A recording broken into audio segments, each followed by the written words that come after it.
चलिए हम लोग बात करते हैं पुली कॉन्सेप्ट की। पुली कॉन्सेप्ट में अगर हम लोग बात करें तो ये एक फिक्स्ड पॉइंट होता है।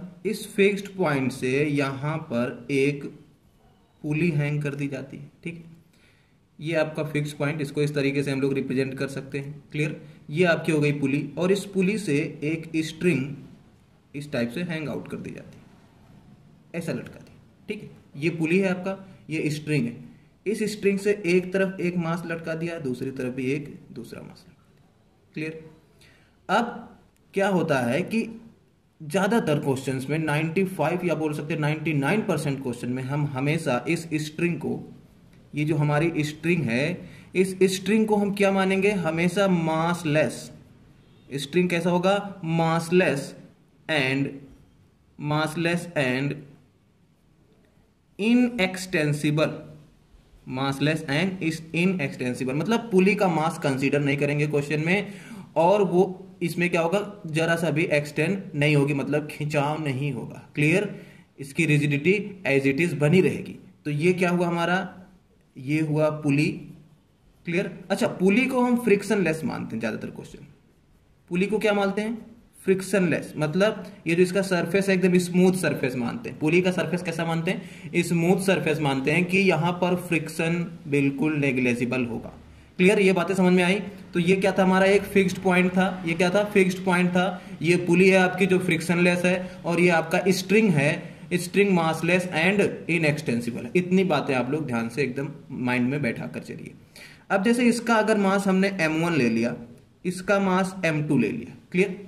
तो अगर हम यहां पे लिखेंगे कि if m1 is equal to m2, मतलब दोनों ये जो ब्लॉक लटके हुए हैं पुली से, दोनों ब्लॉक का मास अगर सेम हो जाए, दोनों ब्लॉक का अगर मास सेम हो जाए, तो फिर ये पूरा का पूरा इक्विलिब्रियम पोजीशन बन जाएगा। इक्विलिब्रियम पोजीशन का मतलब होता है रेस्ट। इक्विलिब्रियम का पोजीशन मतलब क्या होता है, रेस्ट। तो हम क्या लिख सकते हैं, देन द सिस्टम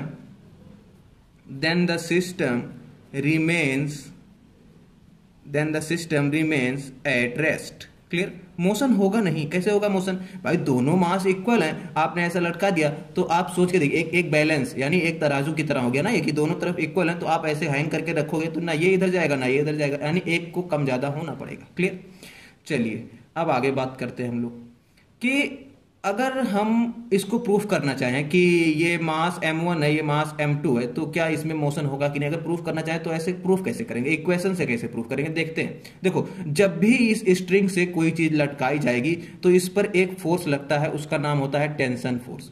भाई आप समझो कि आप यहां पर खड़े हैं, ये आपके दोनों हाथ हैं, एक हाथ ये एक हाथ ये, अब इधर से एक कोई खींचे इधर से एक कोई खींचे, आपको टेंशन होगा ना, है ना। तो उसी चीज को यहाँ टेंशन फोर्स बोला जाता है। क्या बोला जाता है, टेंशन फोर्स बोला जाता है। ये इसकी वजह से टेंशन लगेगा ऐसा, कितना, टेंशन T। जब तक स्ट्रिंग सेम रहती है टेंशन सेम रहता है, स्ट्रिंग बदल जाती है तो टेंशन भी चेंज हो जाता है। ये चीजें हम आगे बताएंगे आपको कि कैसे चेंज हो जाता है। तो देखो, ये हो गया आपका टेंशन T। अच्छा, ये चीज हमेशा आपको याद रखना है कि टेंशन हमेशा ब्लॉक से अवे जाता हुआ लगता है। कैसे लिखेंगे हम यहाँ पे, टेंशन फोर्स, इंपॉर्टेंट पॉइंट है ये बहुत ज्यादा, tension force always act, tension force always act away from the block. Clear, tension force always act away from the block. इसका मतलब क्या हुआ कि जैसे ये देखो ब्लॉक ये है तो ब्लॉक से दूर ज्यादा हुआ, मतलब उसका एरो ऐसे इधर नहीं होगा। अगर इस साइड एरो आप ऐसे बना देंगे रॉन्ग हो जाएगा। ये भी ब्लॉक है तो क्या इस साइड लगेगा, नहीं, हमेशा लगेगा। ये चीज याद रखना कि टेंशन फोर्स हमेशा कैसा लगता है, अवे फ्रॉम द ब्लॉक। कैसा लगता है, अवे फ्रॉम द ब्लॉक, मतलब ब्लॉक से दूर जाता हुआ टेंशन लगता है। क्लियर हुआ, इतना क्लियर हुआ। अब हम बात करते हैं कि इसको प्रूफ कैसे करेंगे। देखिए, किसी एक तरफ मान लेते हैं कि ये मास, सपोज मान लेते हैं कि m2 इधर जा रहा है, m2 नीचे की तरफ जा रहा है, तो अच्छा m2 अगर नीचे जाएगा तो आपको अच्छे से पता है कि m1 ऊपर जाएगा। क्लियर। हम मानते हैं कि ये ए एसिलरेशन से नीचे जा रहा है, कितने एसिलरेशन से, ए एसिलरेशन से नीचे की तरफ जा रहा है, और ये वाला जो दूसरा वाला ब्लॉक है ये भी ए एसिलरेशन से ऊपर जाएगा। भाई जितना इसको ये जितना स्ट्रिंग नीचे जाएगी वो वाला स्ट्रिंग इतना ऊपर जाएगी, यानी एसिलरेशन दोनों का क्या होगा, सेम होगा। क्लियर।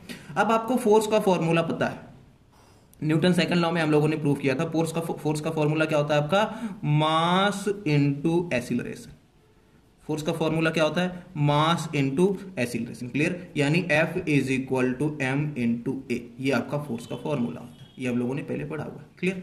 अब आगे अगर हम ध्यान से देखें तो यहां पे देखिए कि ये नीचे की तरफ जा रहा है, अच्छा इसको नीचे की तरफ खींचेगा कौन, इसको नीचे की तरफ कौन खींचेगा, ग्रेविटी खींचेगी ना, सिंपल सी बात है भाई, नीचे ग्रेविटी लगती है जी, है ना, तो नीचे इसको ग्रेविटी खींचेगी, कितने से खींचेगी, जितना फोर्स लगाएगी। तो फोर्स नीचे कितना लग रहा है, फोर्स लग रहा है एम, भाई फोर्स क्या होता है, अच्छा जी है, जी भी एक टाइप का एक्सीलरेशन होता है, तो कितना नीचे फोर्स लगेगा m2g, कितना फोर्स नीचे लगेगा भाई, कोई चीज भी आप लटकाएंगे तो उसके वेट में क्या हो जाता है, ग्रेविटी मल्टीप्लाई हो जाता है, सॉरी उसके मास में क्या हो जाता है, ग्रेविटी मल्टीप्लाई हो जाता है। यहां पर नीचे की तरफ कौन सा फोर्स लगेगा, m1g, यहाँ पे m2g, यहाँ पे m1g, क्लियर, ये m2g और ये m1g। अच्छा अगर ये नीचे जा रहा है, एक फोर्स टेंशन फोर्स ऊपर लग रहा है, और ये इसका वेट, जो इसका वेट है, वेट भी एक टाइप का फोर्स होता है, इसका जो वेट है वो नीचे की तरफ लग रहा है, तो यानी ये फोर्स ज्यादा है, इसीलिए तो नीचे की तरफ आया, जिस तरफ फोर्स ज्यादा होगी उसी डायरेक्शन में मोशन होगी, तो डायरेक्शन, जिस डायरेक्शन में मोशन हो रहा होता है वो फोर्स हमेशा ज्यादा होता है। तो हम पहले इक्वेशन बनाएंगे, पहले ज्यादा वाला फोर्स लिखेंगे, क्या लिखेंगे, हम लिखेंगे m2g, फिर जो कम वाला फोर्स है उसको माइनस कर देंगे, यानी क्या बचेगा, माइनस टी, ठीक, कम वाले फोर्स को उसमें से हमने क्या कर दिया, माइनस कर दिया। फिर आगे लिखेंगे इज इक्वल टू, फोर्स के इक्वल होगा ये नेट फोर्स, है ना, नेट फोर्स क्या हो जाएगा इस ब्लॉक पे, भाई नेट फोर्स अगर आप लिखेंगे F net on m2, F net on m2, तो कितना हो जाएगा ये m2g, अच्छा m2g माइनस टी क्यों किया, क्योंकि m2g ज्यादा था, टी कम था, एक टाइम पे एक ही ब्लॉक में देखेंगे, है ना, ये अभी हम किसके लिए लिख रहे हैं, फॉर m2, अभी m2 के लिए इक्वेशन लिख रहे हैं, तो एक बार में एक ही ब्लॉक देखेंगे आप, क्लियर। तो m2g minus t is equal to f net on m2, m2 मतलब क्या, फोर्स का फॉर्मूला m इंटू ए होता है, तो m कितना है, m2 है, m की वैल्यू, मास की वैल्यू कितना, m2 इंटू ए हो जाएगा, क्लियर, समझ में आया इतना। अब इसको हम मान लेते हैं इक्वेशन नंबर फर्स्ट, अब हम लिखेंगे फॉर m1 की तरह, दोनों जितने ब्लॉक होते हैं उतना इक्वेशन बनता है, जितने ब्लॉक उतना इक्वेशन, तो यहाँ दो ब्लॉक थे, एक इक्वेशन बन गया, दूसरा इक्वेशन इसके लिए m1 के लिए। अच्छा देखो m1 पे कौन सा फोर्स ज्यादा होगा, m1g ज्यादा होगा क्या, नहीं होगा भाई, क्यों, क्योंकि ये ऊपर की तरफ जा रहा है ना, ये ब्लॉक ऊपर की तरफ जा रहा है, हमने बोला था मोशन की डायरेक्शन वाला फोर्स ज्यादा होता है, मोशन की डायरेक्शन वाला फोर्स ज्यादा होता है, तो अगर ये ऊपर जा रहा है तो t ज्यादा होगा, यानी इसमें टेंशन फोर्स ज्यादा, क्योंकि ये ऊपर, इसमें m2g ज्यादा था क्योंकि ये नीचे आ रहा था, ये नीचे आ रहा था तो m2g ज्यादा होगा, और ये कम हो जाएगा, अभी ये ऊपर जा रहा है तो ये वाला ज्यादा होगा, जिस डायरेक्शन में जाएगा वो फोर्स ज्यादा, तो यानी अब यहां पर कौन सा टेंशन फोर्स ज्यादा होगा, तो T माइनस नीचे छोटा सा कौन है, m1g कमजोर पड़ गया, is equal to net force, इसी तरह फिर से लिखेंगे नेट फोर्स ऑन m1, तो m1 पे नेट फोर्स कितना, फोर्स का फॉर्मूला होता है m इंटू ए, तो m की वैल्यू कितना, m की मास की वैल्यू m1, और एक्सीलरेशन कितना है a, तो m1a, ये आपका हो गया क्या, सेकेंड इक्वेशन। दोनों इक्वेशन को हम ऐड कर देते हैं, दोनों इक्वेशन को देखो, इसको फर्स्ट और सेकंड, हम यहाँ पे क्या लिखेंगे कि फर्स्ट प्लस सेकंड, दोनों इक्वेशन को ऐड कर रहे हैं।